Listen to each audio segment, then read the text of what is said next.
This is a first look at the Galaxy from inside StarCitizen Galaxy class.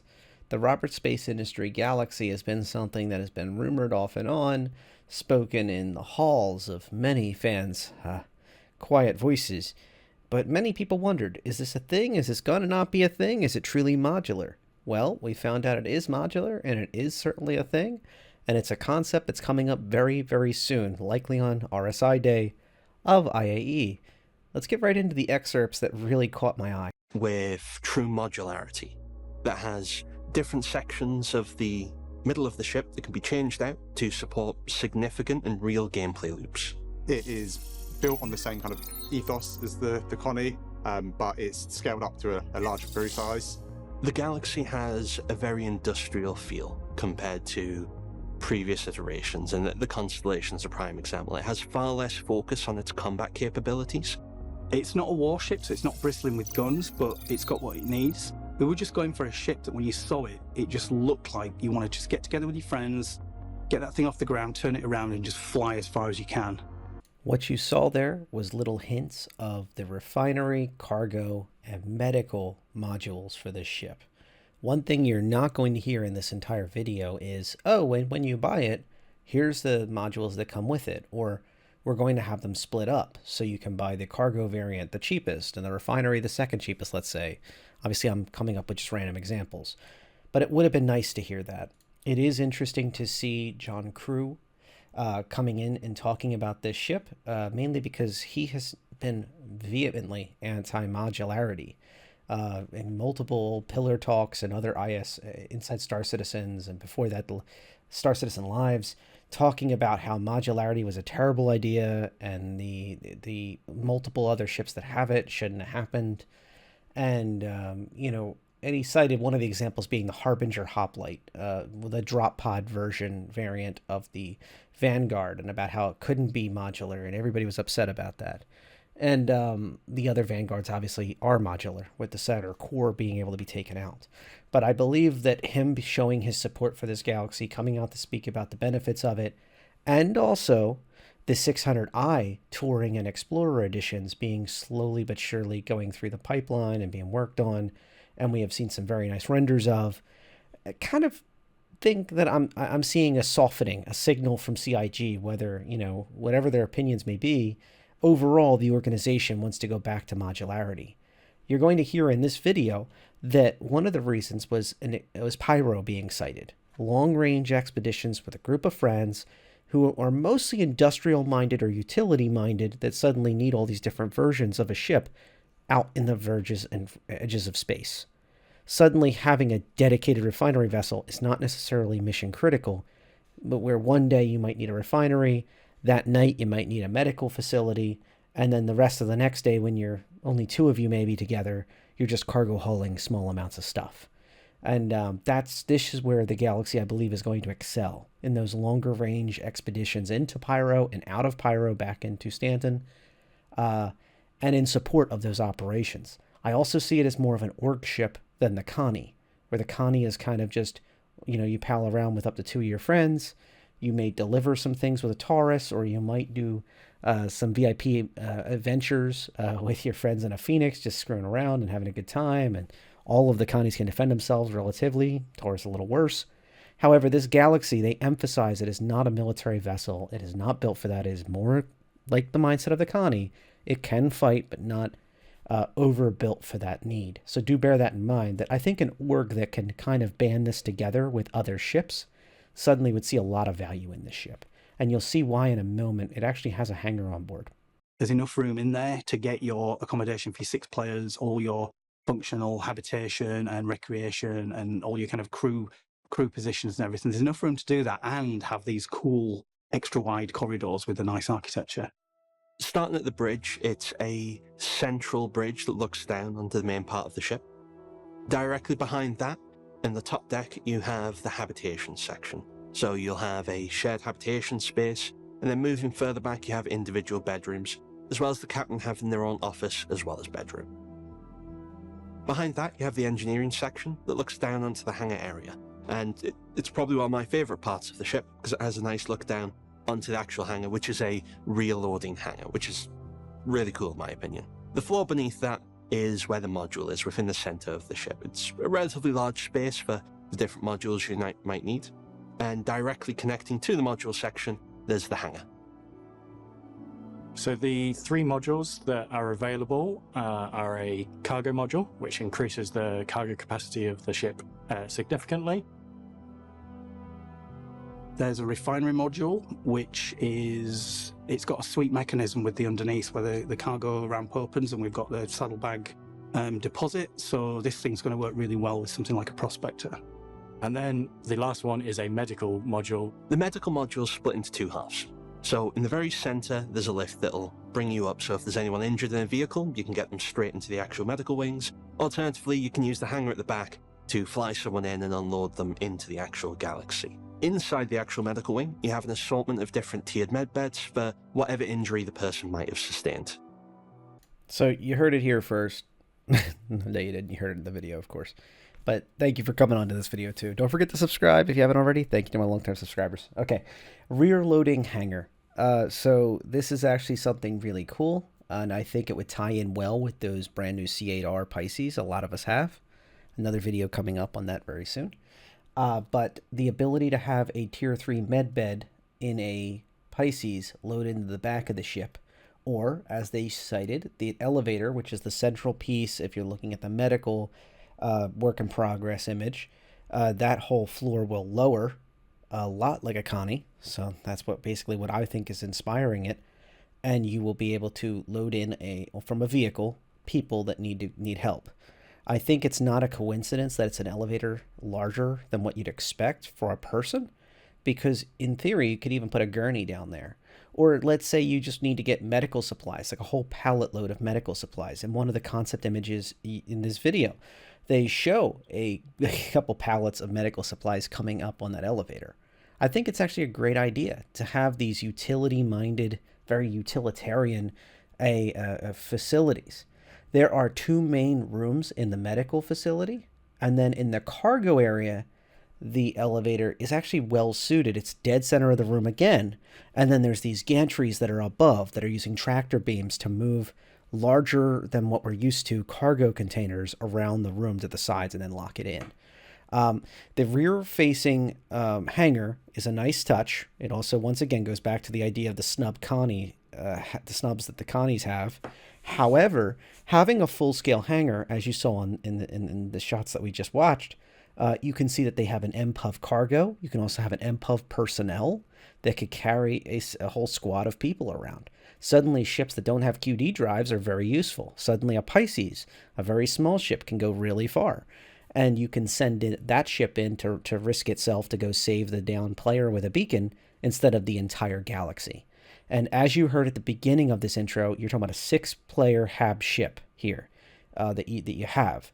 It is a larger ship than a Connie. It's going to cost more to go in and out of Atmo. So that hangar just adds so much versatility and value to the ship. And even just the MPUV cargo is a nice little touch. On the cargo variant, being able to do the final leg of the trip with the cargo MPUV is a nice touch. And also interfleet operations. And once again, reinforces my idea. This is more of an org ship than it is a single player ship. Although, don't get me wrong, a single player could run this with just a couple friends. But I believe its true value really shines when suddenly it's operating with, say, a couple fighters and refueling them and keeping them moving on a longer journey across, say, a large system like Pyro that's multiples of times larger than Stanton.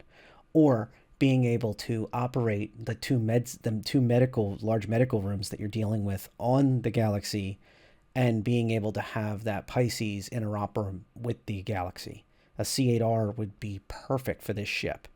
As a reminder, a Tier 3 medbed is not useless. It means that you can keep the person alive and keep their timer from ticking down to full death. So if they're down but not out state, you can drag them over to that medbed and just keep them kind of just moving enough where they're not going to pass to get to the galaxy so they can get better treatment. So there's a lot of value in treating the C8R as just an ambulance, where the galaxy's like your medical clinic that's actually trying to save lives. It's exciting stuff. And medical supplies will be required for medical treatments, especially the higher the level of the treatment, the more medical supplies will be consumed. Multiple times CIG has come out and said this. A ship like the Galaxy that has reasonable amount of cargo space, even in its non-cargo configuration, is going to be valuable. Being able to kind of sling in those medical supplies and keep those beds functioning is going to be hypercritical. And I think if the Galaxy has the ability to kind of convert, I know there's going to be a sore point for many, but the Apollo series, we can't go on without talking about them. In the Apollo, you can have 3 tier 3 medical beds, or 2 tier 2, or 1 tier 1 on each side of the ship in 2 rooms. There's not as much storage space on an Apollo compared to this Galaxy based on what we're seeing. However, if it has the same modularity as the Apollo is more of like the precision knife, so to speak, where the Galaxy is kind of the long-range exploration type ship that can fulfill the same needs if you can change the level of medical beds like you can in the RSI Apollo, if you can in the RSI Galaxy with the medical facilities attached. That alone is really a hyper-valuable tool. Even if this ship comes out this weekend on RSI, the start of RSI Day on November 26th, if this ship launches and you have to purchase only one module, you can buy the other modules in-game later on, especially when they add in the capabilities to bring out these modularities. You know, considering just one of these modules, maybe the cheapest one, in most cases it's the cargo vessel, not always, but most of the time. But let's play this out and say it's the cheapest one. Let's say it's at the $400 war bond price, or $410 or $425, I would estimate, in one of those areas. Just speculation. I would say that this vessel is going to be that much more valuable if you can say, okay, well, look, I can buy refining, I can buy medical facilities in the future for this ship. You know, down the line, this will be available for me to purchase with in-game funds and make that part of my progress. And if you have an org backing you, suddenly it's that much cheaper and more tenable to be able to get those upgrades. Because once again, this is a great org services ship. Refueling the fleet, keeping us moving with cargo and getting your outposts secured and delivering supplies all over the known verse to your friends and your org mates. And then also being able to literally bring them back to life.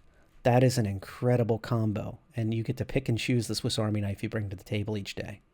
A modular ship, or released any new ships that were modular, it isn't something that we wanted to move away from. Modular ships have a unique place in the universe because it helps push the multi-crew and multi-role ship.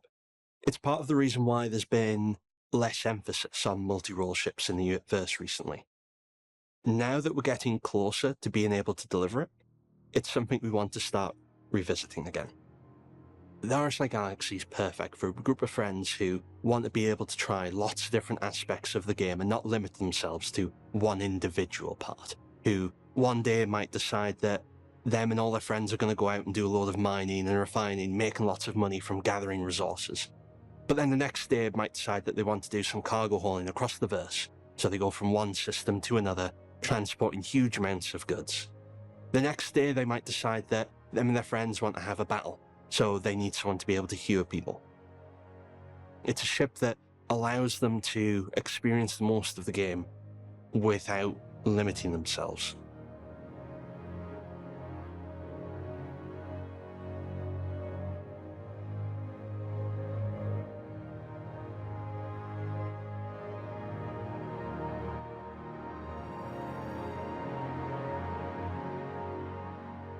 Okay, now here comes the fun part. So if I go into ship upgrades inside the pledge store, and then I click all ships, I can see the price points that are currently active during IAE right now. This is actually a great tool to use a couple days ahead of time during the event and see if there's any changes each day. And it gives you the actual raw price point. There are plugins, I'm sure, that can do this and everything else. This is how I do it. Take it what you will. So if I look at this price set and I think about how I came to that 410, 425 USD kind of estimate on where the ship should start, it's because I'm looking at the CCUs and seeing where there's a lineup. If they put it at that price point, it's putting it up with Reclaimer, the Genesis Starliner, the C2. I mean, these are mighty ships. And then it kind of puts it just below the Touring. I'm going to skip the Prowler. I know a lot of people are sore about that. But I mean, these are very powerful ships. Some of these are even quasi-capital. They're going to be extremely lucrative. I believe the Galaxy should be at this point or slightly lower. However, realistically, I believe this kind of ship in the current pricing market, I think it's going to be sitting at this point. I think it also gives people an upgrade path. If we skip the Valkyrie, then not too many people have these compared to all the other ships I'm about to discuss. So yes, I know the Valkyries for a while was popular. I know it's a great ship. I love it. I wish I had a Liberator edition, by the way. Don't have either Valkyrie at the moment, but wish I did. But I'm not paying an upcharge on it. So it doesn't exist to me. But if we skip these, it makes sense for them to put it at 4 or above, because you have the Connies wrapping up there, the Connie Phoenix, the most expensive one. You have the Mighty Crucible that's being reworked, but it's just started its process of being reconcepted. It's going to probably grow significantly in size because smaller ships have grown in size, and it needs to be able to bed down with them, and then it has a spin around part that repairs larger ships from the other side. It's a very powerful and expensive ship. The Mighty Endeavor coin, as a lot of people like to call it, it's the BMM coin's big brother, and has grown only slightly in price because it's so far out in development.